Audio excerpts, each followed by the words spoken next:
the 25th of July, they want a pay rise of 29% to bring them in line with their wages in 2008. Police Scotland are looking for extra funding as they prepare for a visit by Donald Trump later this month. The US president's understood to be planning a trip to open a second course at his golf club. The Deputy Chief Constable says the cost of policing a visit will be considerable. And a yellow heat health alert's been extended to all regions in England. It will remain in place until Tuesday as temperatures rise. In the city, the FTSE 100's closed up 108 points at 89.75. The pound buys $1.35 and €1.16. LBC weather staying warm overnight with clear skies across much of the UK, a low of 10 degrees. From Global's newsroom, for LBC, I'm Daryl Jackson. This is LBC from Global, leading Britain's conversation with Iain Dale.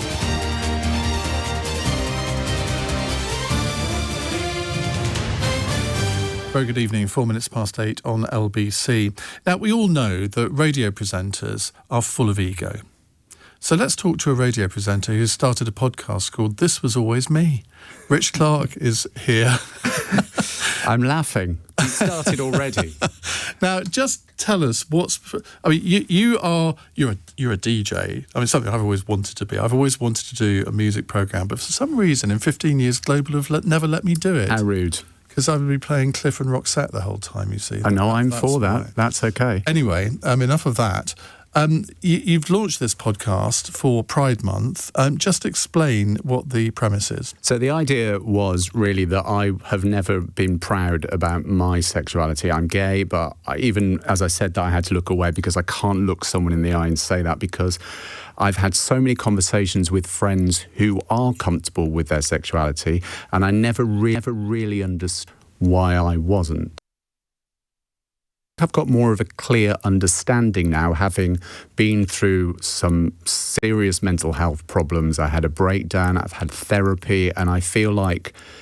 And you relate that all to your sexuality? I relate it to hiding who I am. And it's confusing because I've never hidden who I am, because I've been in a relationship with a man for 20 years. So I haven't hidden it, I just haven't accepted it. And I think that's what's caused the mental health problems for me. And I thought there must be other people who have been this. And I say this with a slight smile on my face, because of course there are. There are so many people who have been through this, and I don't think their stories have been told in our community, but also to the people who are not in our community. I don't think people understand that this has had a bit of a toll on us. And because I grew up in the 90s, we didn't talk about being gay. I thought I was wrong. I thought there was something, that the programme had gone wrong, and I'll either grow out of it, or something will change, or it will be fixed. And turns out it didn't. So I sort of slightly smile there, because I grew up in the 90s and we couldn't talk. And I'm thinking, mate, I grew up in the 70s. Imagine what it was like then. Imagine what it was growing up like in the 1950s. Because then I think, in the 1990s, which is when I came out, it was comparatively liberal from what it had been in previous decades, but nothing to like what it is now. And it's really interesting that even though you've been in a relationship for 20 years, you still have that kind of nervousness, sense of, is it right to say shame? Yeah, it is for me. I think there are two different types of people that have been on the podcast. There are people who are ashamed of their sexuality, and there are people who fear what the consequences of their sexuality. And I say the 90s because that's when I grew up, but in one of the very early episodes, I'm talking to a man called Richard who had the love of his life with another man in the 60s and went to university in the 60s and had to wave off the love of his life, and then got married to a woman, and says in the podcast, gay men got married because that's what they did in the 60s. So we've covered all the decades on this podcast, and it's quite interesting that there is just those two strands. It's being ashamed of your sexuality or fearing the consequence of it. I remember probably 7, 8, 9 years ago saying to my producer, right, let's do a phone-in on people who are married but are gay and their partner doesn't know. And my producer said, well, who's going to phone in on that? I said, you just watch. Did you do it? Within 2 minutes, full switchboard of calls. It was rammed the whole hour. Mainly women who were married, who either were or had been married to men who turned out sort of to dabble on the side. And I always think, I was born in 1962. I know, I don't look it. I think if I had been born in 1952, I would have been one of those men. Yeah, I mean, I think if you think about how life has changed even in the last 10 years, then you go back to the 50s and just think of all of the things that we have been through since those decades. I think it's quite remarkable, and something I've been very careful on with the podcast is I didn't want people who were doing it behind someone else's back. I didn't want that. And as it happens, I haven't got any of those stories. But I have got people who got married, and I have got people whose wives supported them. I had the story of an amazing, amazing trans woman who was in the wrong body for 80 years, had surgery when she was 82, and is now a trans woman, celebrated, but had to have words with her wife to say that she needed to be Isabel for her mental health, and her wife gave permission for her to do that. And it's it's been quite an emotional roller coaster. How do you even have that conversation? How do you? I don't know, but she did, and it was. Well, there wasn't a dry eye in the house because it's just, I know from my point of view what it's like to come to terms with who you are, knowing that you're different, knowing that you don't fit in, knowing that all your friends are doing things that you're not particularly interested in. But that is another level. And I think with each of the podcast episodes of This Was Always Me, it's explored a route which even I hadn't considered for how complicated it was. Well, let's just have a listen to a short section from an episode of This Was Always Me. One of Richard's guests during this series is the former Conservative MP and Education Minister, Sir Nick Gibb, and his husband, Michael Simmons. Both happen to be friends of mine. I knew Michael, 30 years ago. And I kind of always knew he was gay, but he was never open about it. Right. Now, Nick only came out as being gay in 2015 at the age of 55 when he got engaged to Michael, and they married later that year. And this is what Sir Nick told Rich about how he feels being gay held him back during his career in politics.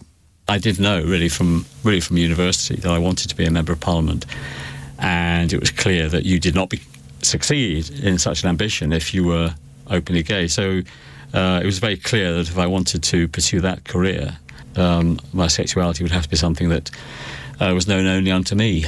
The only impact it did have is that I did not want to socialise beyond the minimum that I needed to do.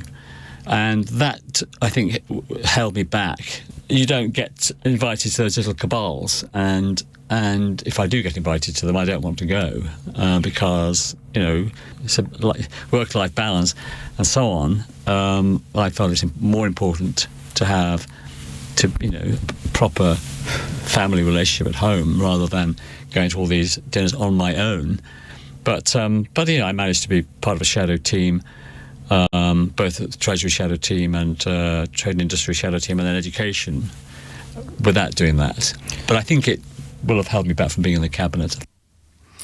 That's very interesting because I took the opposite approach to him when I decided. I always wanted to be an MP, and I didn't even do anything about it until I was 40. And the only reason I did it then was because I thought, well, if I don't have a go now, it'll be too late. But I decided that I couldn't have a secret. I think any politician that has a secret is heading for a fall. Now, Nick decided to not acknowledge it in public. I did the exact opposite. I was kind of forced into it in my selection process in North Norfolk, where somebody found out that I was speaking at a fringe meeting at the Tory conference. This was in 2003, at a meeting for the Tory campaign for homosexual equality. And this caused a right kerfuffle in the local association, as you can imagine. So I just said to the chairman, I said, well, OK, get someone to ask me about it. Now, you're not allowed to ask about someone's marital status or sexuality. So I said, just get them to ask, is this a subject I feel strongly about? So I did my little speech, answered all the questions, and then after it, I said, I said, I think someone else has got another question. And so this lady got up and asked the question. And I'd prepared a bit of a statement. And it was quite a sort of tearjerkery kind of thing. And it was sort of along the lines of, well, you all know people who are gay, even if you don't know you know it. Your postman might be gay. Your dustman might be gay. You might have a gay child. And I said, does it affect their ability to do their job? And I said, I can assure you that me being gay has no effect on how I can serve you as your Member of Parliament. And most of the time, I just kept looking down because I thought if I catch someone's eye, I'm going to get quite emotional. And my voice did break at the end of it. And when I did look up, I mean, there were about 50 people there, and I saw quite a few in tears.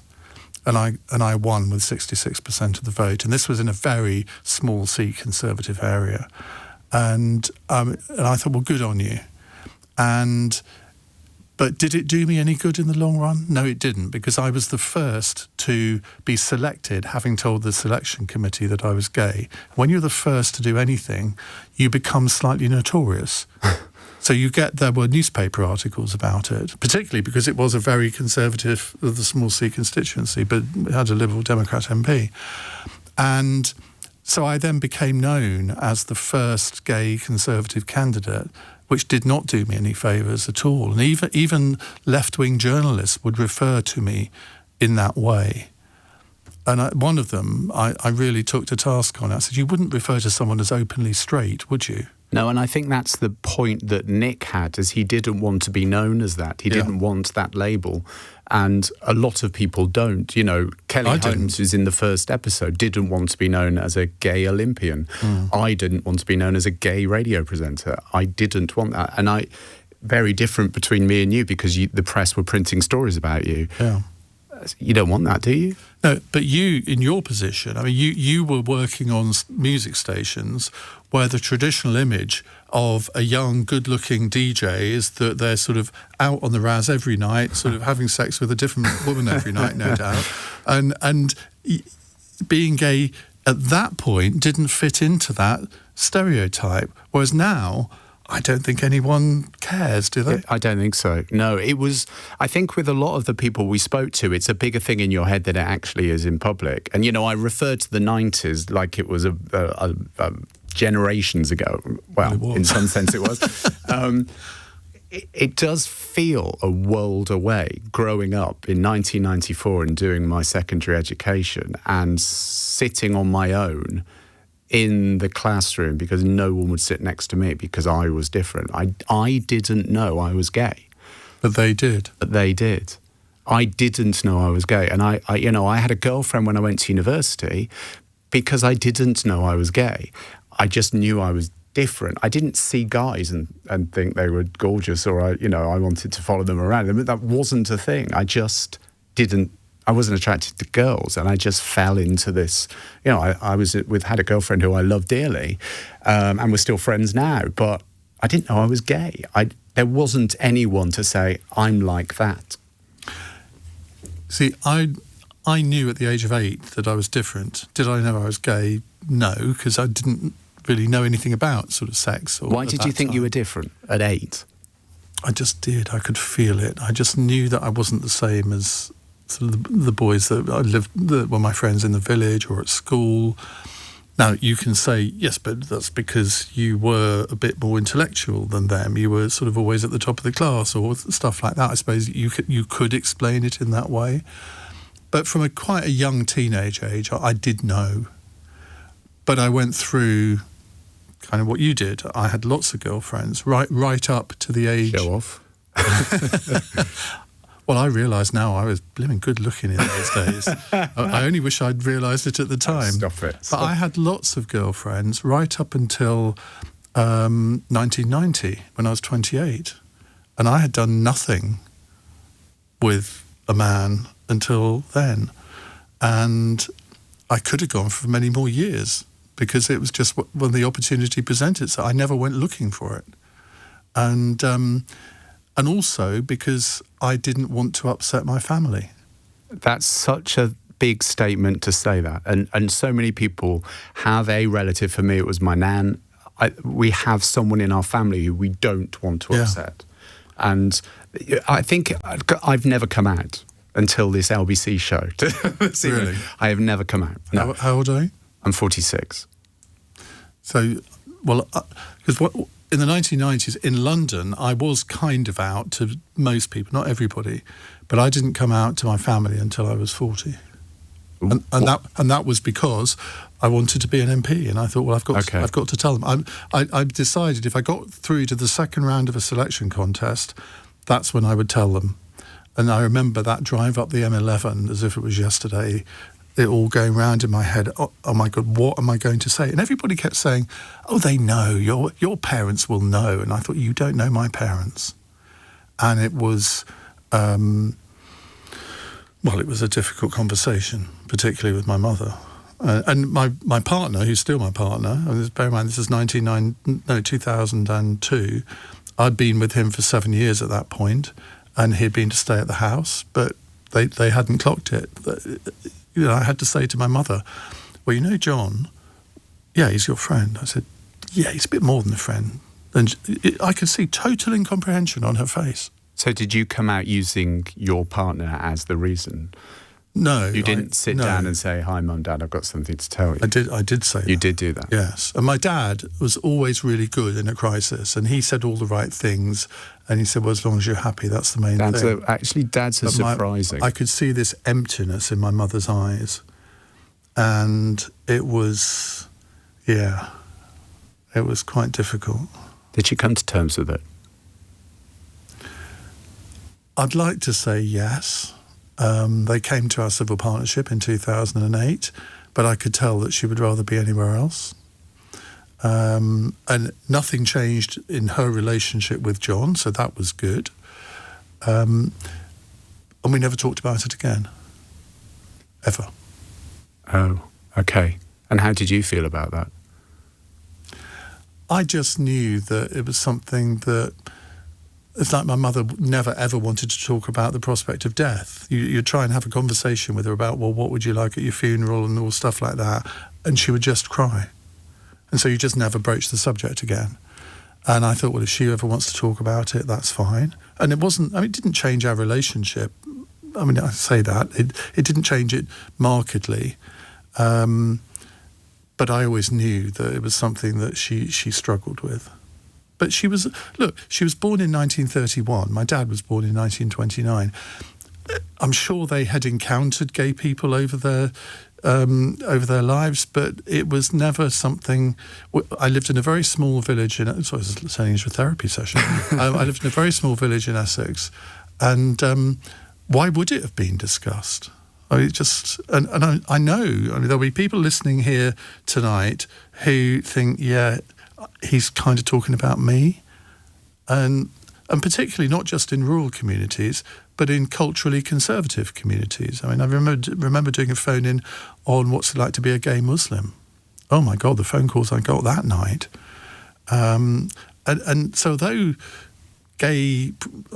so-called progress has gone a long way, there's still a hell of a lot of parts of the country, a hell of a lot of communities that still really struggle with these issues. Yeah, I think so. And I think all of us have grown up with a reason as to why we weren't comfortable, or we couldn't tell the story, or we couldn't sit down with our parents, or, I love my parents, I love my family. But I grew up in Worcester, and I don't mean that as a negative thing, but it's the countryside. I'll tell you, Worcester's cosmopolitan compared to where I grew up. Well, it certainly is now, but it probably is. But I grew up in a village. And our entertainment was going to go and watch the lambs being born. I mean, that's as exciting as it got on a Saturday night. I had a really great upbringing, but I couldn't look for an example why I fancied the guy across the road. Because I didn't know that I fancied him. I just found myself staring at him. Anyway, I think this is now time to go to a break. It's 22 minutes past 8. This is LBC.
Dale. Call 0345 6060 973. Text 84850. Alexa, send a comment to LBC.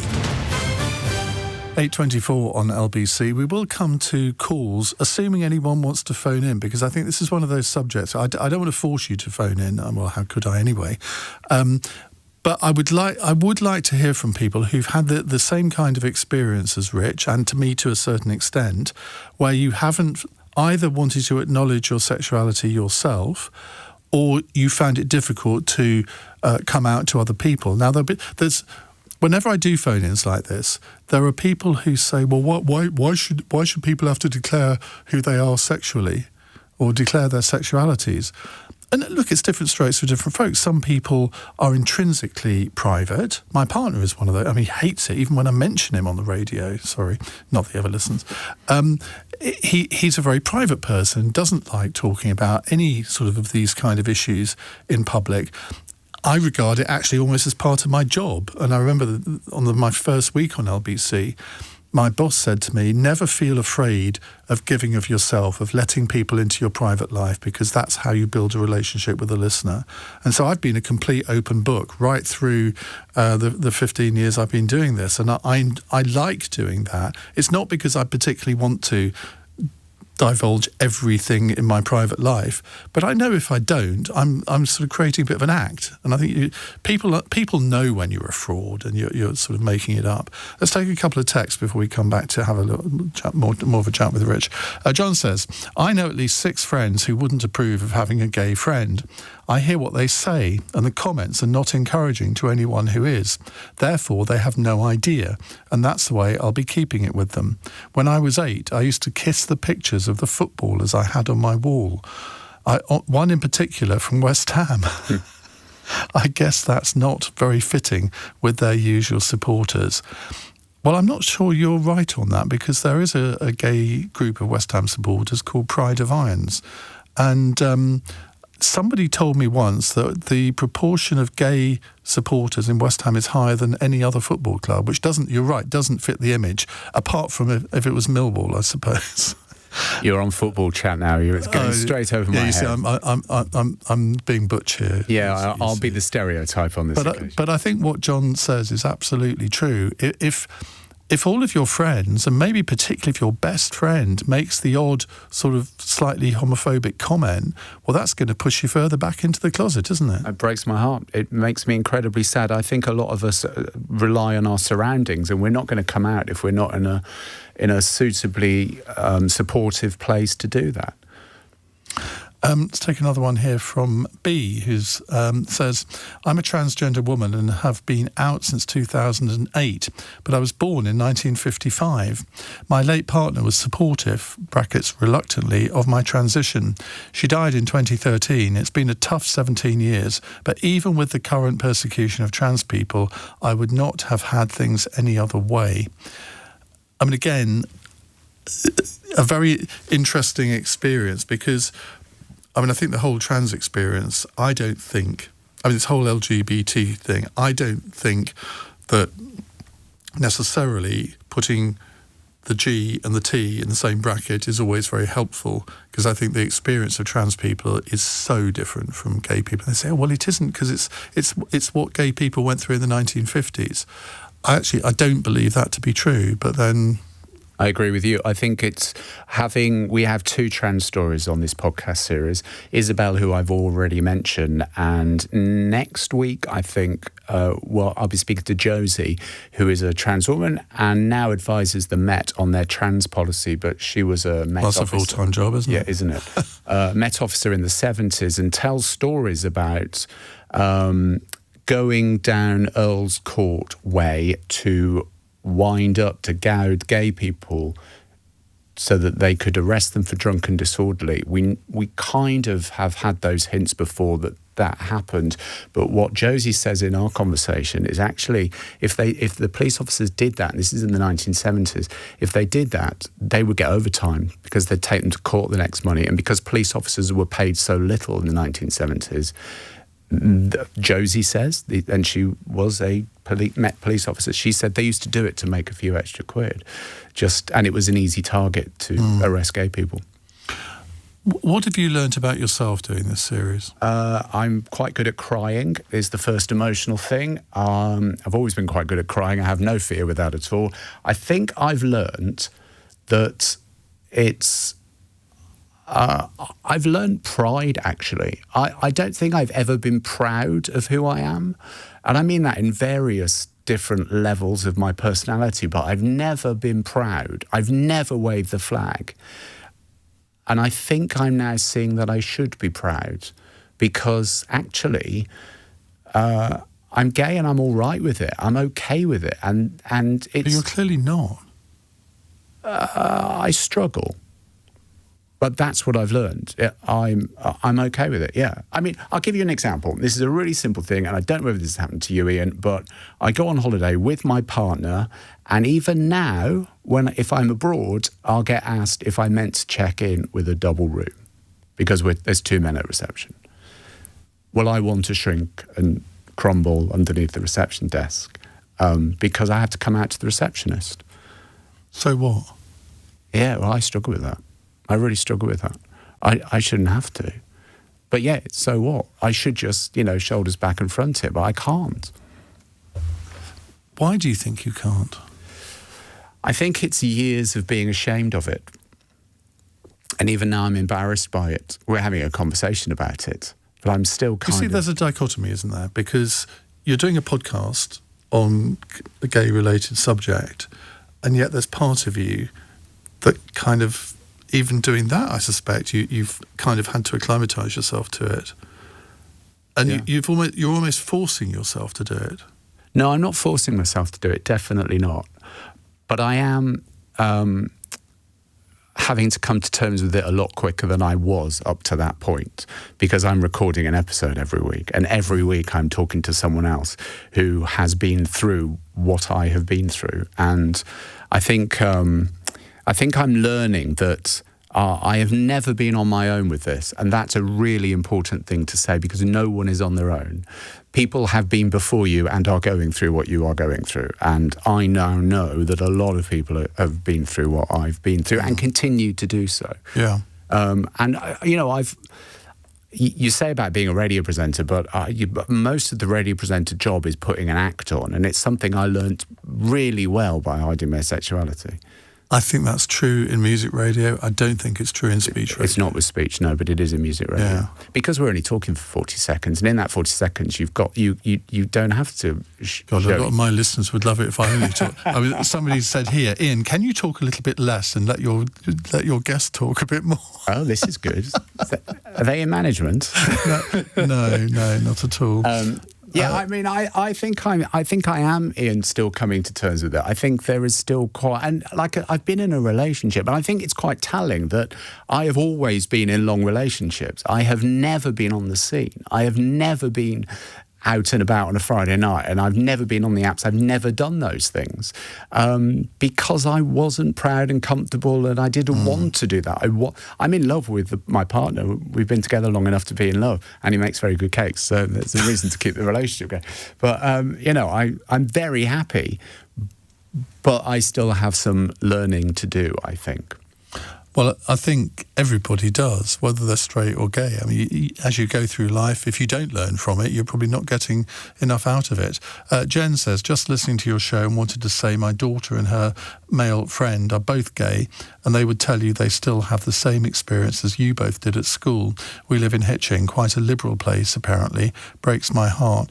But then you see, I talk to other friends who've got children at school nowadays, and they say that sort of gay boys or gay girls walk around hand in hand and no one bats an eyelid. Well, that would have never happened in my day or your day, would it? No, definitely not, but it still doesn't happen in some places. No, that is true. And unfortunately, the word gay is still used as an insult from some teenagers. And it was really interesting that I was out the other day, and I assumed the mum stopped her child calling another friend that they were acting a bit gay as an insult. That's not an insult. That might be a compliment, I don't know. But I was pleased that someone stood up for that. Well, I'm going to read more of the texts that have come out in a minute. We've got half an hour more with Rich. I'd really like to hear from you as well. I realise this is not that easier subject to talk about on the radio. If you'd prefer us to give you a different name, we're happy to do that. Just want to hear your stories about your own struggles with maybe your own sexuality or being open about it, maybe with your family, with your friends. And I'm as I say that, I'm thinking of a friend of mine who was as camp as a row of tents, and I mean everyone knew he was gay, and in his work life, in his social life, was completely happy to be out about it, but could never actually publicly acknowledge it because he didn't want to upset his mother. And I think that is an entirely legitimate reason. I mean, I wish that I'd done it years before I eventually plucked up the courage to, but there is no right time, and people can give you the most well-meant advice, but in the end, you know in your heart and in your head when is the right time for you to do it. We'll come to more from you in just a moment. It's 8:34 on LBC. Daryl Jackson has the news headlines. The UK and France have agreed to a pilot scheme to tackle migrants crossing the Channel. It'll see some of those arriving here on small boats quickly returned. A 17-year-old boy is one of 3 teenagers arrested over major cyber attacks on various retailers earlier this year. A 20-year-old woman was also detained after Marks and Spencer, the Co-op and Harrods were attacked in April and May. Detectives are investigating reports a man was stabbed to death outside a luxury hotel in central London as part of a robbery. The 24-year-old was killed outside the Park Tower Hotel in Knightsbridge last night. LBC weather staying warm overnight with clear skies across much of the UK, a low of 10 degrees. This is LBC.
Dale. Text 84850. This is LBC.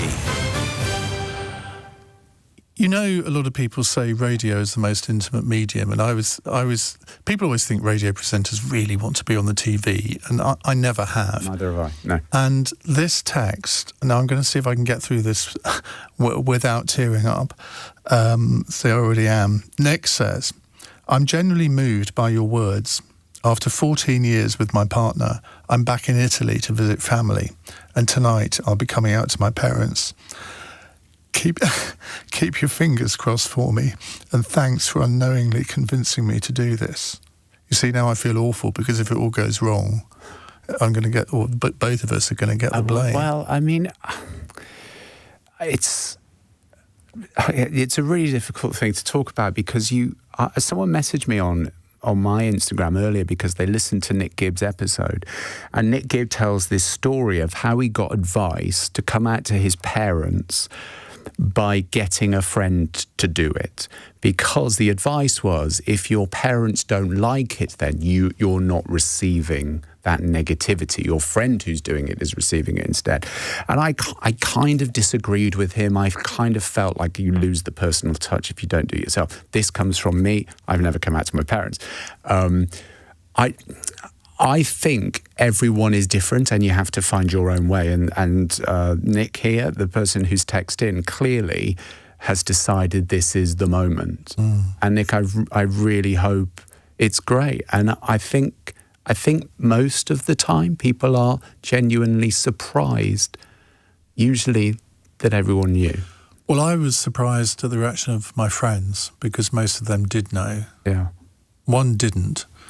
and that was a little bit tricky, but overwhelmingly it was fine, because I'd felt, well, I've lied to my friends for all these years. Well, you haven't lied. Well, I had. Okay. By omission. Yeah, I mean, I disagree. I don't think you're lying. I think times are different. I don't think that's lying. I can give you some great lies that I've done in my life, but let's not get into that. Let's do an hour on that. That's not lying. That'd be a good podcast. The biggest lie I've ever told. I'm writing it down. Coming soon on Global Player. Thank you very much.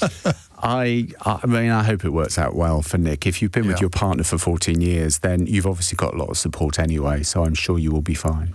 Rick says, I came out when I was about 33. That was my grandfather, who had been a prisoner of war commander and very butch. I was so worried.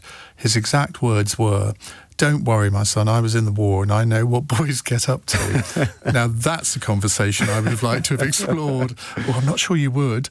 As for your guest, great, but we should never anticipate fathers accepting their son's sexuality. My father was terribly homophobic. Let's go to Robbie in Chelmsford. Robbie, very good evening. Good evening, both, and thank you for giving enough time, because I was in tears when you read that text as well. It's quite a therapy session. I find it very easy to talk to you, Ian. I hope you don't mind me saying that. Often it's on... Well, you do it quite often, so I suppose you must. Topic, so of course. But this, I said to your producer, I don't really know what I want to say, but I feel compelled to say it, because from both of you telling your stories, I align very strongly with both of them. We won't have time to cover too much backstory, but I always felt uncomfortable, and the word is different. I couldn't possibly know why. I felt so different when I was in the playground and I was young, and I think the first time I really knew something was just different was when I was at a friend's, teenagers sleepovers, and they put on some of those videos, and I was just numb, and everyone else seemed very excited. And I thought, what's all this about? Is this performative? I didn't really know that word, but I knew I was different. I didn't really want to accept it. And I think, not to go into a rant about education because we're not doing politics, but I think when I was growing up in the 80s and 90s, there weren't any boxes. People complain now there's too many boxes. There weren't any boxes. And worse still, the fact that, even though there were some mainstream people who were gay and cross-dressing and things like this, the likes of Eddie Izzard and whatnot, there was still quite a lot of hostility to it. And love him as I do, and God rest him, he's left us now. I can remember really vividly my dad using some terrible expressions about the likes of George Michael, Elton John, and they're not expletive, but I just don't want to say them. It makes me so uncomfortable. And I listened to that at a point when I was crystallising into being, or thinking I was this, and just feeling like, if I was honest, would he love me anymore? Because I'm not just different, but I'm unlovable. And that stayed with me such a long time. And I said to your producer, I was able to tell sorry, this is quite a speech, but I was able to tell your producer that when I was about 20ish, sort of coming into sort of student age, it was really hard, but I was able to be open at a house party with all my friends, one at a time. And on that level, accept myself. But ever since then, I've been scarred. And I've just found it impossible until my dad was on his deathbed and basically in a coma and literally had no right of reply. And it makes me feel like a coward, but that's when I told him. And I'll never know if he really heard me or if he'd have accepted me, but I like to think he would have. Well, I would like to think he would have too. But we have to accept that sometimes it can go wrong when you come out. And I mean, particularly, I've got a text here from somebody who's in a Muslim family, and that I've heard personally, both on the radio and off the radio, where people have effectively been chucked out of the family home and said, well, you're not my son anymore. So we can't sugarcoat this. We can't pretend that every time that you come out to your family, it'll necessarily end in a good way. It's important to be honest about that. But I mean, Robbie, you know your dad. I think the fact that you told him when he was in that condition, I think you will have known that he would still love you, that you were still his son, and nothing was going to break that. I mean, that's what I'd like to think anyway. There's just a double shame to it, isn't there? And I don't want to get angry, but I'm so sorry, I've forgotten your wonderful guest name. Rich. But something Rich said really struck me, and that's when I thought, I've got to phone in. I was walking the dog at the time. I've got to phone in because I almost feel incredulous. Why must I come out? Why must there be this extra hurdle for me? Just to be born into a world where, yeah, I might be in a minority, but an accepted minority with a level playing field. And I remember growing up, the idea of, perhaps because of resenting myself, I resented the idea of pride, which we've just had. And I thought, why do we need a club? Why can't we just be like everyone else? I mean, in terms of acceptance, why does it have to have a badge or a name tag and a ceremony attached to it where you have to effectively, in my view, humiliate yourself and throw yourself at the mercy, almost like you have to be accepted or put yourself forward for that. No one else has to be.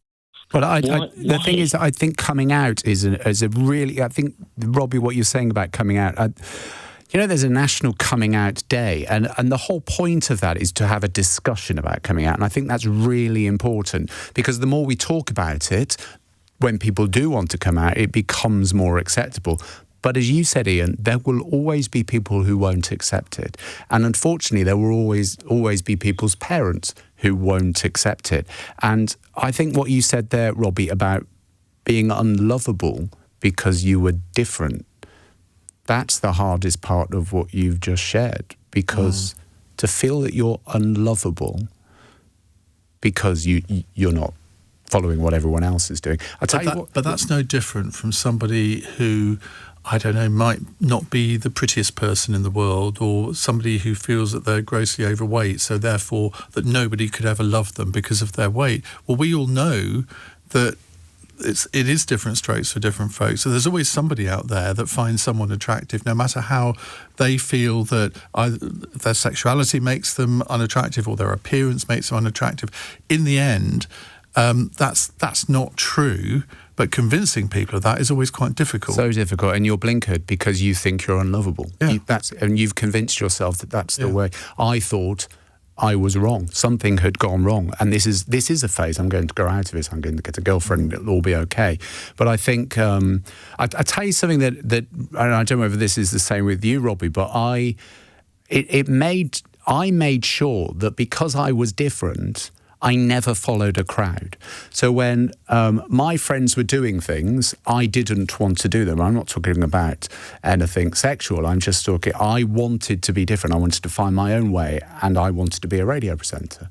And that determination of I am different actually, I think, helped me find my way with my career in the end. There's a lot of gay radio presenters, aren't there, actually?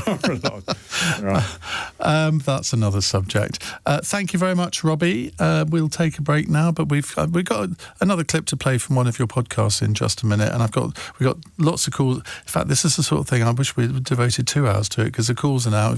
I always find on these sorts of subjects, people are a bit reluctant at the beginning, but then they feel after a while they trust you, they trust me, and they phone in, and that's exactly what's happening now. But we will come to calls as well. It's 8:47.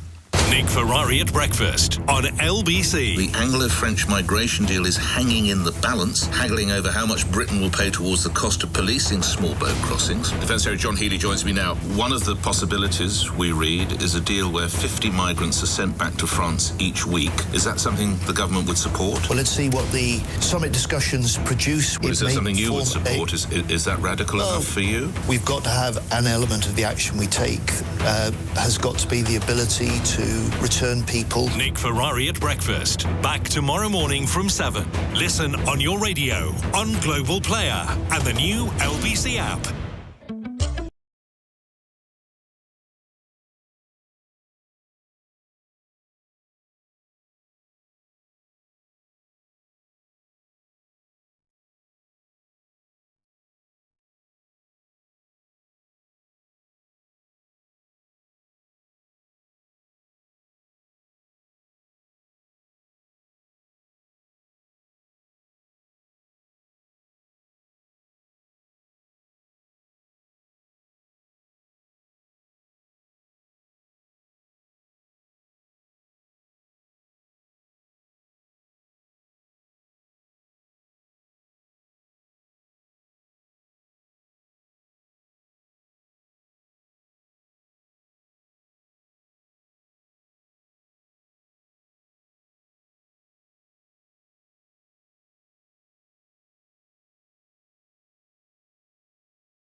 In Britain's conversation, Iain Dale. Alexa, send a comment to LBC.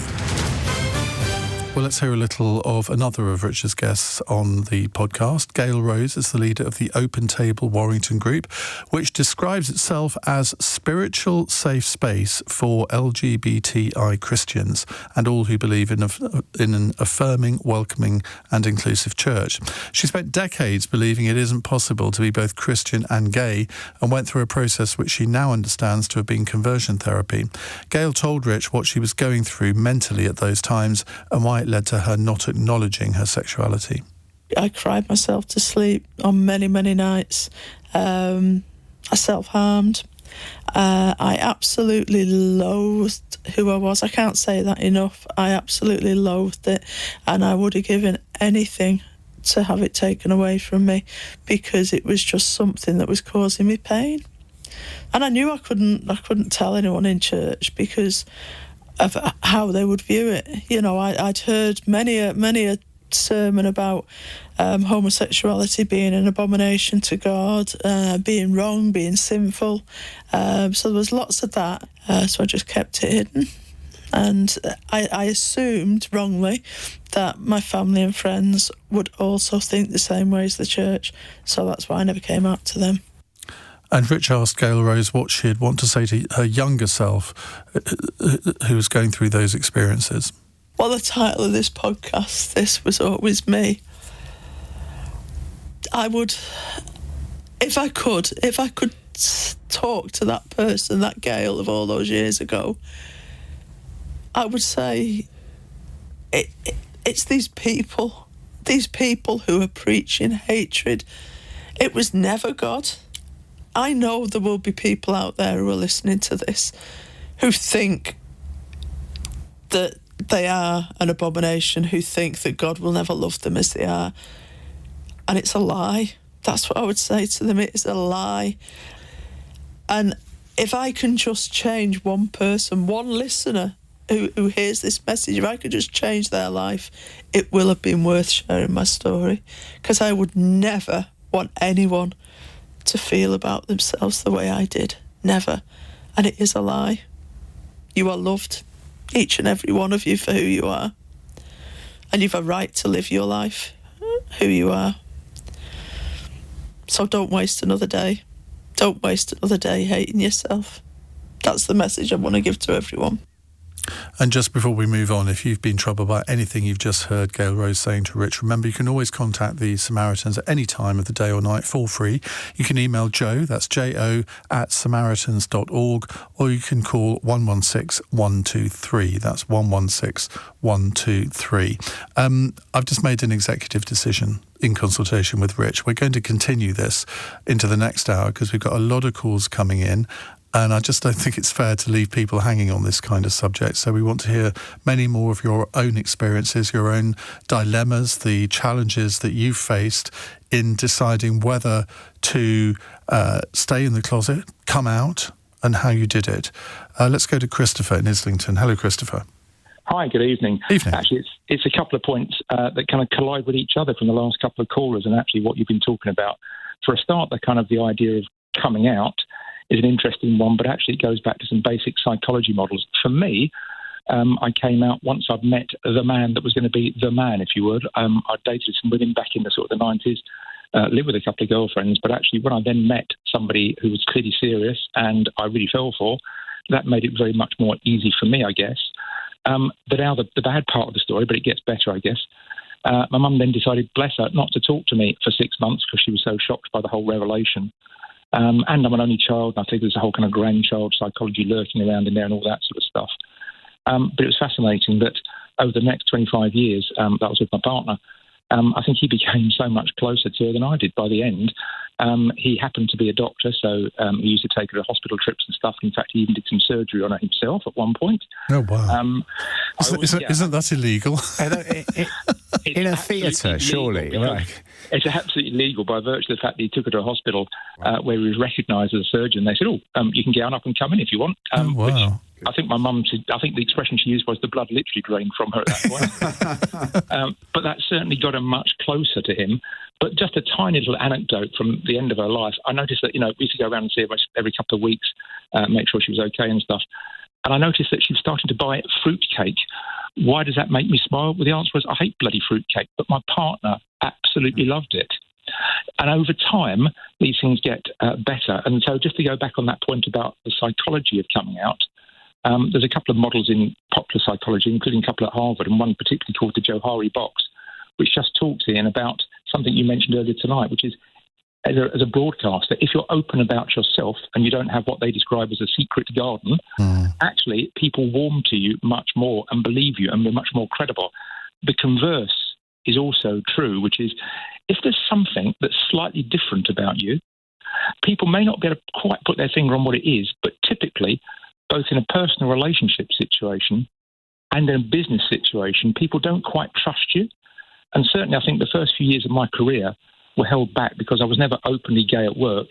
Once I met my partner and came out, actually my career really took off. Now, other things being equal and all the rest of it, but it kind of felt that once I was open, life became so much easier because you weren't, shall we say, tensing your buttocks and hiding what you really were all the time. It was much more open at work. There was no secret about it. Yeah. Well, great story, Christopher. Thank you very much. Here's an interesting one. I'm a Pakistani Muslim. My younger brother has come out as gay in his early 20s to our family. My mum struggles with it, but we've all been accepting. But he's never had a proper boyfriend. I was very happy that he came out to me. But even as a sister to someone who's gay, it has even been difficult for me to tell other Muslims that my brother is gay because of their opinions. There's just some people I feel comfortable telling and others with backwards views that I don't. I mean, that is very challenging, isn't it? Particularly when you come from it's conservative with a small c cultural background, where acceptability is inevitably not going to be as forthcoming. There's just extra hurdles there, aren't there? And I guess what you're trying to do is you're trying to work out what people will think before you tell them. And I understand that because I've done the same thing. You're trying to second guess them. And that's really exhausting. It's really exhausting because the last caller, Christopher, was talking about the psychology of this. We're all turning into psychiatrists to try and work out whether or not you can cope with this information. And unfortunately, sometimes we decide that you can't. And what happens then? What happens then? And I can tell you it does not go well. I mean, it's you're carrying something that, as Christopher just said, our last caller was just talking about how his career took off when he could release those shackles of hiding himself. And I think once it's reading the room, that's the thing, isn't it? I think we read the room too much. Sometimes, I'm being cautious about what I'm saying, but it's not as bad often as you think it's going to be. But you said earlier that you still never had that conversation with your parents. I haven't. And they...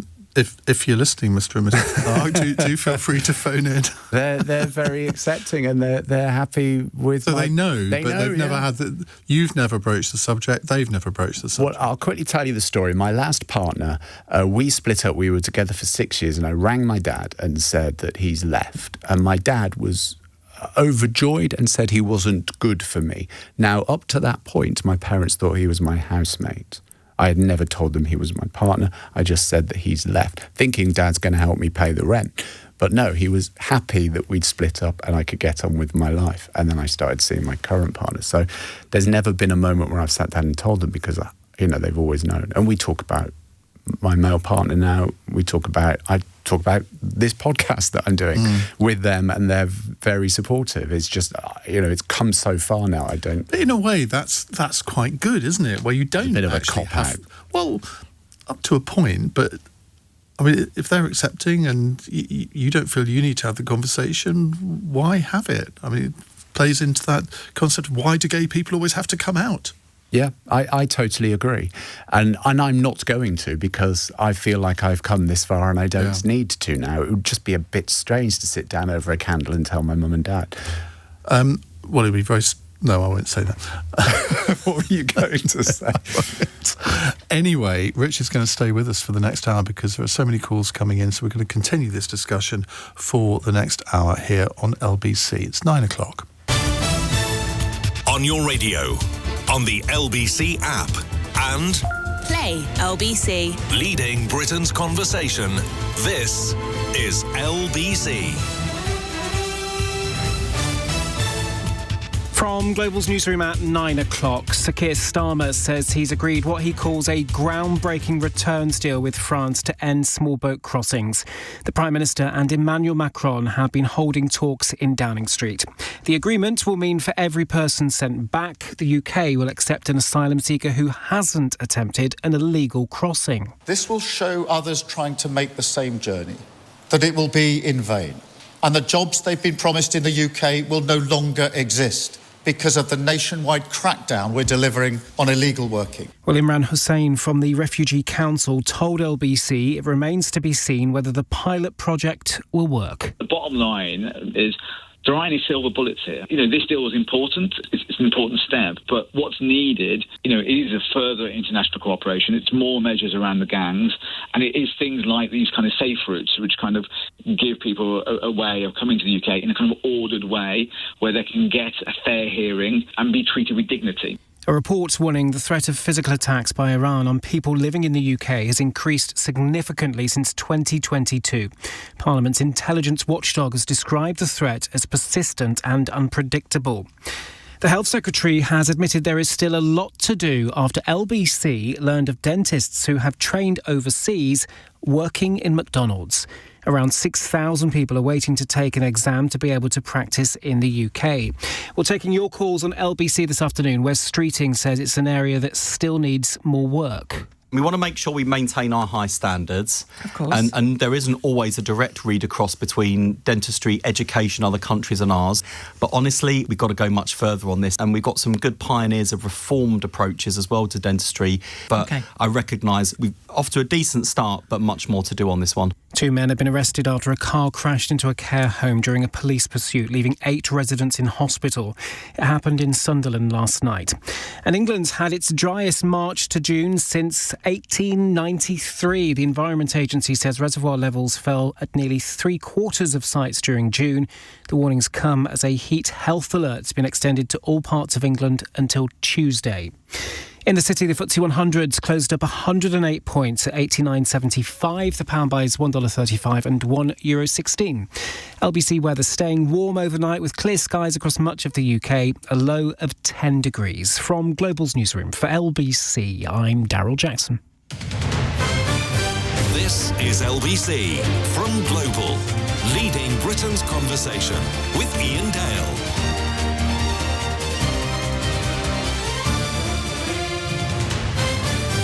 3 minutes past 9 on LBC. It's Iain Dale here with you until 10. Now, we've decided to extend our discussion from the last hour into this hour, partly because we've got a lot of calls coming in and I want to hear your stories. And we're talking about the challenges of coming out as gay, lesbian, bisexual, transgender. Have I missed anything, Rich?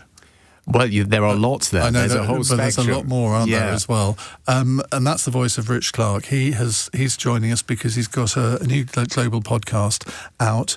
It's called This Was Always Me. Now, for people who weren't listening in the last hour, because a lot of people tune in at 9 o'clock, what's the podcast about? So the podcast is about people who have hidden their sexuality or their gender identity for whatever reason. And I hid my sexuality not from my friends and some of my family, because I've been in a relationship for 20 years. So I've always been gay and people have known that. But I'm a radio presenter by trade by day. And only 10 years ago, I think I shared to my listeners that I had a male partner. And, when I started working in radio, I was told it was probably not a good idea to say that I had a male partner. So I didn't. And I have never been proud of being gay. I hid it. I was I was ashamed of being gay. And as we discussed in the last hour, I still struggle with coming to terms with being gay. So I thought there must be many other people who felt exactly the same way. And it turns out, the last hour when we spoke to some of you and also recording this podcast, we have 12 episodes of people who have struggled. Well, I think this is a subject where a lot of people struggle because, I've just received a Facebook Messenger message from a friend of mine. Well, it's not a close friend, but somebody I knew about 20 years ago. And he wants to stay anonymous, understandably. But let me read this out. It's a little lengthy, but I think it's important to read the whole thing because I think that this might set a hair running in terms of people who want to phone in who've gone through this kind of experience. He says, I'm listening to your phone in right now and it's really fascinating, but I think there's one area of this that isn't discussed enough, and that's the ripple effect that can be caused by someone coming out a little later in life. To use my example, my wife of nearly a decade came out and said she was gay. This, of course, ended the marriage. And that's interesting in itself, saying this, of course, ended the marriage, because that doesn't always happen. It has to be said. Anyway, it continues, and the relationship. But it was something I'd never really thought about, and that is the impact on the spouse left behind. It threw up all kinds of challenges that don't get talked about or addressed. For example, when she did come out, it was universally celebrated, and virtually no mutual friends even thought to contact me to check on my well-being. And I asked the question why many said they simply don't know what to say. And a couple said they did not want to contact me in fear of appearing homophobic, despite her behaviour in the lead up to the end of the relationship being very, very poor. It's I think he was doing this as a voice note, so some of the words aren't quite going here. He said this sort of thing is never really discussed, the impact on the straight spouse, which is very much the other side of pride. If they ended the relationship and cheated with a member of the opposite sex, then they become public enemy number one. If they do it with someone of the same sex, it becomes a celebration of their true self, rather than a recognition of poor behaviour towards the husband or wife. I mean, clearly, I can't really imagine how I would. I mean, if my partner now suddenly, after being together with me for 30 years, suddenly announced he was straight, how do you deal with that? I don't know, but that's not the other side of pride, which is what you've put there. That there isn't an other side of pride. That's your wife has come out as gay, and that must be incredibly difficult for the husband in that relationship. I'm not dismissing that at all. That's incredibly difficult, but that's not the other side of pride. And your friends not checking up on you is not homophobic. That's an issue with your friends, I would suggest. That, yes, they might have taken her side. That might have been the case. I think it is more likely they just didn't know what to say. Yeah, they didn't know what to say, but it's certainly not homophobic. And it's not the other side of pride. But, yeah, you're right. I think it's... I mean, in the conversations I've had on the podcast, the people who have been married and their wives have supported them, their husbands have supported them through this because they realised that the toll of carrying this was incredibly difficult. And they still love them. Next week's episode, or the week after, I'm talking to a man called Al who split with his wife. They are still the best of friends. He even says in the podcast episode that she's still on his car insurance. And actually, when she was moving in with her new partner, they both stayed in his house whilst they were trying to find... Oh, no, that's just plain weird. This is a bit weird. He was telling stories about how they sat on the sofa just talking about things, and I found it a little bit... I don't think I could do that.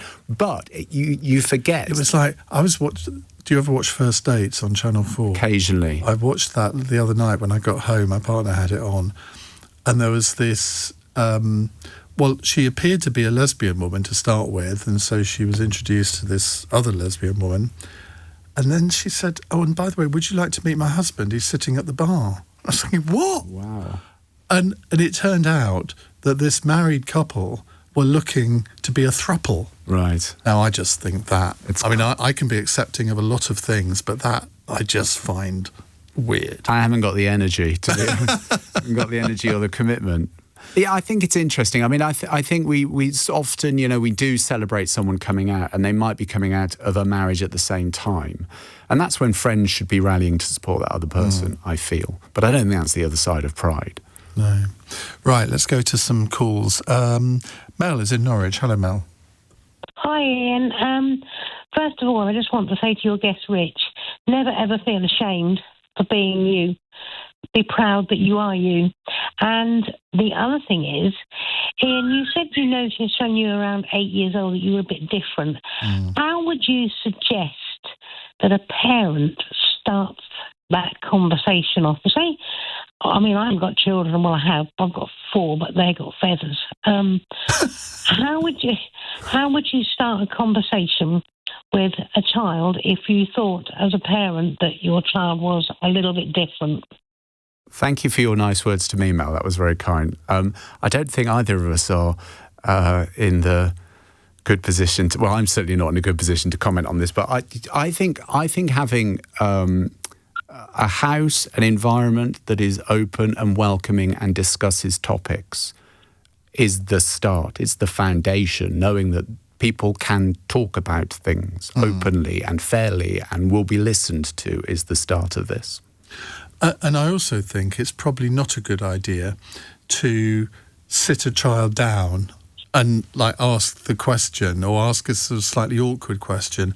I think if you're having a conversation with a child about a subject sort of adjacent to this, then use that opportunity to explore a little bit further, maybe. I can remember being, how old would I have been? Sort of in my early 30s, I think. And I was driving to Norwich with my mother, and we started talking about relationships. And I thought to myself, should I? Yeah. But I didn't. And I always regret not having done it. But then you think, oh my God, what if she burst into tears and we're halfway up the A11? Yeah, I was sat in a cafe in Milton Keynes with a thumb ring on. It doesn't get more glamorous. I mean, come on. They were living in Northampton. We were at Milton Keynes. I had a thumb ring on, and my mum said, "What does that mean?" And I thought, now's the time, Richard. This is it. And I didn't. I chickened out. Completely chickened out. I think Incidentally, can I just add, a thumb ring doesn't mean you're gay. It's just, what does it mean? Well, it's just a thumb ring. Just means you're a bit of a dick. Maybe that. Notice they're not there now. No. Notice they're not there now. I've learned. Okay, Mel, thank you very much indeed for that. Janet's a new caller in Brighton. Hello, Janet. Janet, are you there? Oh, hi, Ian. Hello. Yes, I'm here. Hi, Ian. It's lovely to talk to you. What would you like to say? In my teens, there was a young girl who I met, and she wrote letters to me saying that she loved me. And I was really taken by that because I thought, oh, wow, what does this mean? Anyway, my parents got word of this, and my father used to hit me around the head. Well, because you'd received a letter from a girl. Yeah. Well, he thought I'd had a lesbian relationship with her, and we did have an emotional relationship, but it was only for a week. And he used to hit me around the head and saying that I dressed like a lesbian, and then I was a whore, and then he would say I was ugly, and my eyebrows were too thick. And I was big-boned. My mother used to say I was big-boned. And my mother took me to an acupuncturist who told me I was being really naughty, really bad, because I was having relationships with women while I wasn't. And that was in the 80s. How old were you? I was, at the time, 15. Goodness. And I wasn't allowed to talk to this girl. In the last conversation we had, she said she was going to throw herself out the window. And I mean, obviously, of the school. And I can tell, obviously, it still upsets you to this day, Janet. But how has this affected your adult life? Very badly, very, very badly. Because this went on and on and on, and the school were aware because I had bruises on my head, and And my parents would just talk in front of people between themselves how ugly I was. And my father got me on my knees in the street. If they found me repulsive, but and then in recent years, about 10 years ago, I met a Catholic woman who organised several sessions to get demons out of me with a Catholic priest. Fairly gay inclination. And you've just demonstrated why conversion therapy is so evil and should be banned. It is. I didn't know it was going to happen the way it did. Because it suddenly happened, the priest was there and I had to go and see the priest, and it was session after session. But my father got me on my knees in the street. And this is a woman that I'd only met for a few days, and then I went and stayed with her for a week because my parents wanted to go away. And we hadn't even had sex. It was very emotionally intense. And we'd had several phone calls when I got back. And in the last one, I found a phone box in the village. And she said she was going to throw herself out of the school window because we were never going to see each other again. I just... And you didn't see her again? No. And I wasn't allowed to ask questions. And You're never going to see her again. And how... Stop that. How often do you think about this, sort of all these years later? Yes, it happened yesterday because nobody had written to me saying they loved me before. And everybody wants to be loved. Everybody deserves to be loved, don't they? I'm just trying to get my head around the fact that both of your parents treated you in that way. Yeah, I used to have bruises on my head, and the teachers knew about it as well, and the school counsellor knew about it as well. And it was just incessant. Janet, I'm so grateful to you for phoning in. You obviously found it an upsetting experience, and I feel sort of slightly guilty about bringing all these memories back by doing this phone in. But No, please don't feel like that. Well, it's with me all the time.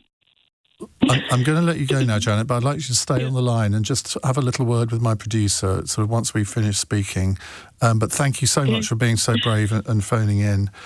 Rich, you hear experiences like that and you'd like to think that they were isolated, but they're not. They're not, no. And I think it's, we talked earlier about coming out and how easy that is. It's not. It's incredibly difficult for a lot of people. And I know from the conversations I've had on the podcast that even going to a relative who you might trust, they might put you on a route that is not favourable, as Janet was just talking about conversion therapy. And it's prevalent in the conversation that I had that the church would get involved to get rid of the demons. Or in the episode this week, there's a really lovely man called Norman who came out as to, well, he thought he was a woman growing up. He thought he was a girl. And he was admitted into hospital for a month and given electroconvulsive therapy where they fry your brain to try and get rid of these feelings on the NHS. That happened. On the NHS? On the NHS. How long ago? This was 1970s. And this was a hospital in Manchester. He was there for a month going through that therapy. And as Janet just said, I've had conversations with people where the church has been involved, as they were with Janet. And it's not as easy as saying, "Hi, Mum, hi, Dad, I'm gay." It's not, even now. And it's important that we got that call from Janet, because I think you and I have sort of had a very interesting conversation, but sort of I think we've probably concentrated a little bit too much on all the positive sides. Well, also just think of, I mean, listening to Janet, I can't imagine what Janet's carrying. And Janet, I really hope that someone in our production team is giving you numbers and people to talk to, because it sounds like you need to. Well, I'm watching Chris and he's talking to Janet right now. Yeah, you carry so much. I'm not turning the spotlight on me, but I've only got a story about myself. And I know through not being comfortable with my sexuality was the foundation for me having a breakdown. And it was a shock. And I didn't know I was leading towards a breakdown, but I had one. And lots of therapy, and I feel much better now, thankfully. But listening to people who have carried something, whether it's your sexuality or whatever, and you've just weighted you down for that amount of time. If Janet is carrying that, it's really tough. Well, if you've had similar experiences of the kinds of domestic abuse which Janet has gone through, you can get some support by going to the National DA Helpline.org.uk. The National Domestic Abuse Helpline itself, which is free to call day or night, is on 0808 2000 247. That's 0808 2000 247. It's 21 minutes past 9. This is LBC. Hello, Mr.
Is LBC with Iain Dale. Call 0345 6060 973.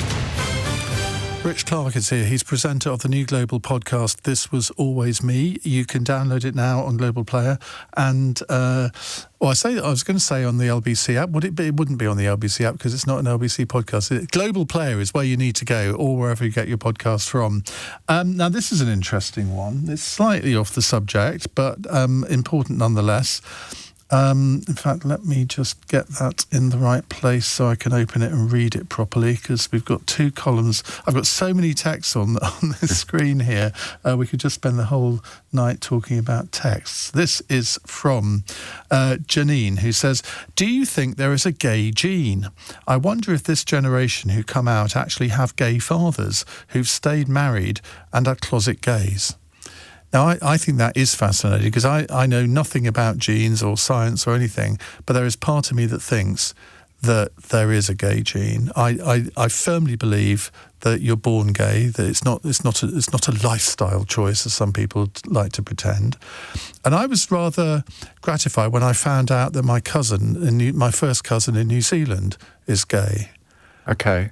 And then one or two other family members I found out are gay, and I'm thinking, oh, okay. I want to be the only one in my family. I don't think I am. Yeah, I mean, you're born gay. I mean, I find it hilarious when you go to Pride, which I have done now. And I went to. Have you never? No, not interested whatsoever. Oh, that's interesting. It's just not my sort of thing. Well, I went to London Pride at the weekend. And there are people who are in a pen who are telling you that what you're doing, you're choosing the wrong choice. I don't think anyone's deciding that they're going to choose the right choice. What they have to answer, though, is why would anybody with half a brain choose to be something that will make their life more difficult than it otherwise would be? Yeah, exactly. And someone on the podcast said that Al said, one of my guests said he was given a bottle of water with a passage on from the Bible saying that what he was doing was wrong, and this was at a Pride event. And you're not going to see that bottle of water and go, oh, all right, then you've got a point. It's not, because I don't want to quote Lady Gaga, but I'm going to. We are born this way. There is no... I did music radio, can you tell? I didn't get a choice. No. I would have... the Gail clip that you heard earlier, she talks about, I would have taken a pill and I would have turned straight. Well, I would have done that as well. But it's not that simple. See, I'm not sure I would. Okay. I certainly wouldn't now. I wouldn't now. I'm not sure I would have ever done. But I think the other interesting thing is that if you live in an environment where you've never actually met a gay person, you just sort of hear these things, so that you just think that all gay men want to have sex with any man. I mean, that is just simply ridiculous, as if any straight man will want to have sex with anyone. Oh, see, I'm defeating my argument there, haven't I? I will always remember a caller on LBC, Margaret in Glasgow. See, that's how much I remember. I don't remember all calls, by the way, but I do remember this one. And I can't remember what the subject was that we were talking about. And she kept going on about, oh, it's disgusting and what they do, you know. And she went on and on and on. And in the end, I had to say, Margaret, I'm going to have to stop you because you're digging yourself a big hole here. I said, you do realise you're talking to one, don't you?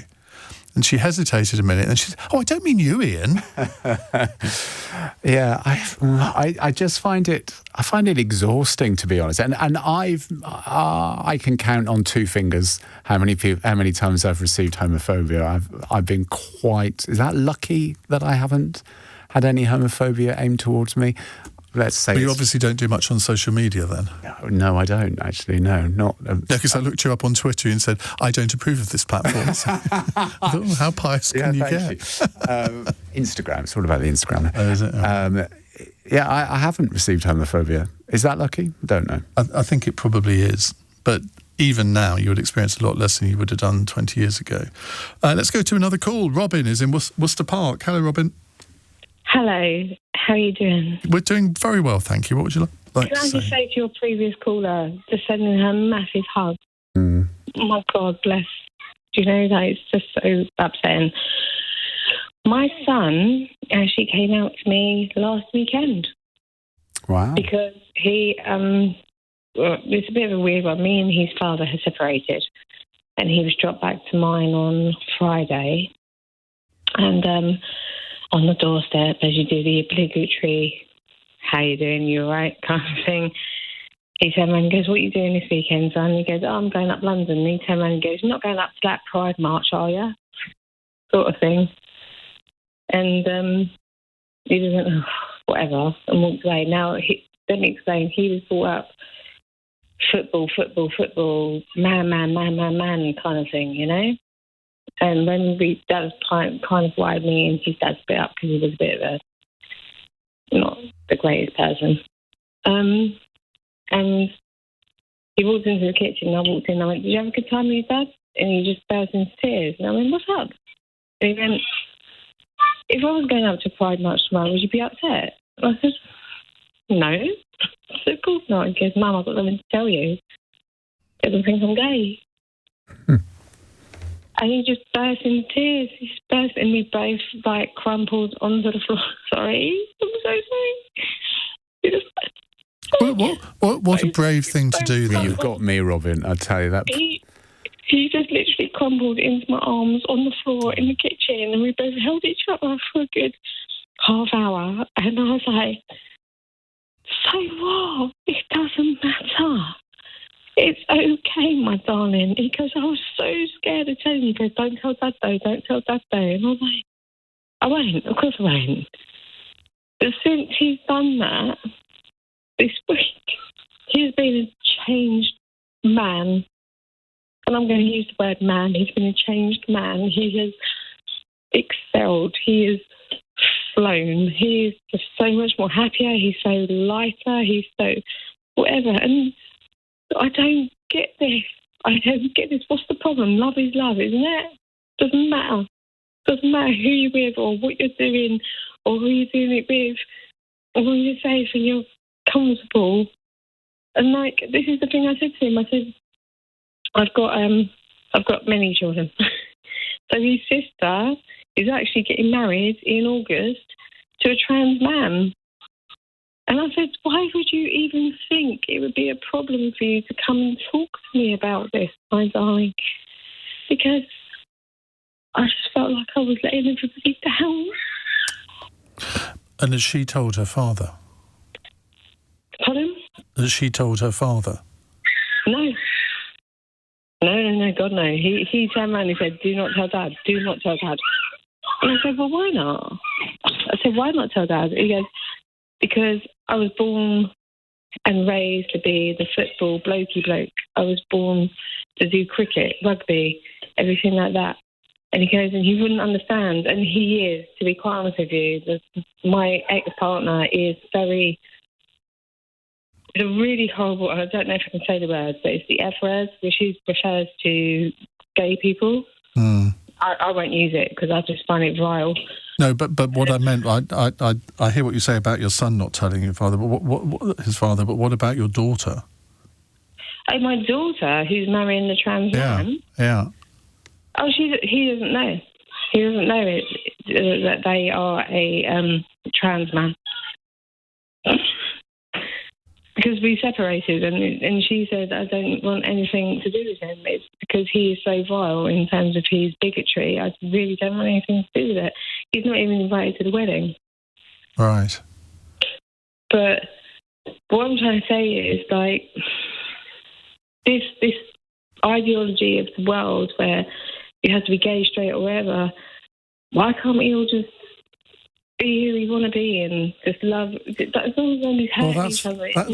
That's the dream, isn't it? That in a future time, that everybody accepts everybody for who they are. But I'm afraid that halcyon day will never come. No, but also, Robin, the reason that your son was able to come out was because there was a Pride event happening, and that was the backdrop for him having the courage to tell you. So the fact that we still have these events, we have Coming Out Day, we have these big landmark moments that people say, when is there a straight pride? No, we have this so that your son can have the courage to come out to you. Well, and I'll tell you what, the courage of a 16-year-old to go up to London, presumably on his own. Yeah. I mean, that takes some courage, doesn't it? Robin, what a great call. Thank you very much indeed.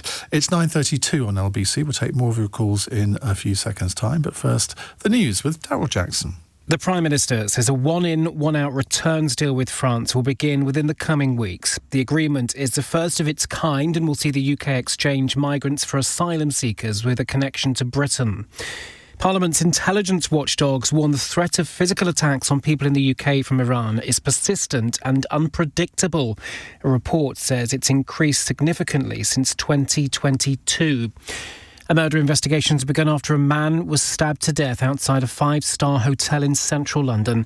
Police say they're looking into reports it was connected to a robbery. LBC weather staying warm overnight with clear skies across much of the UK, a low of 10 degrees. LBC. Hey, Harry.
on LBC. 9:35. It's a bit hot today, apparently. Well, it is, certainly in London, and temperatures are forecast to increase across the UK over the next few days, reaching above the official heatwave threshold in some places for the third time this year. So this is your bit of public service broadcasting. From John Hammond, he's a meteorologist and chief forecaster for the website Weather Trending. John, very good evening. What's going to be happening over the weekend? Yep, the heat is on yet again. Actually, interesting point over the next few days, Ian. Don't think the focus of the heat will be across London. It normally is, of course, but this time around, actually, I think the hot spots will be further west across England, as it was today. So today we reached 32 degrees, but not in London. We reached 32 degrees across Ross-on-Wye, and it is that zone really from the West Country up through the West Midlands, parts of East Wales, which I fancy are going to see the highest temperatures over the next 2 or 3 days, and somebody somewhere within that zone will probably reach 34 degrees-ish between now and Sunday. But widely across England and Wales, and joining in with the fun, Scotland and parts of Northern Ireland.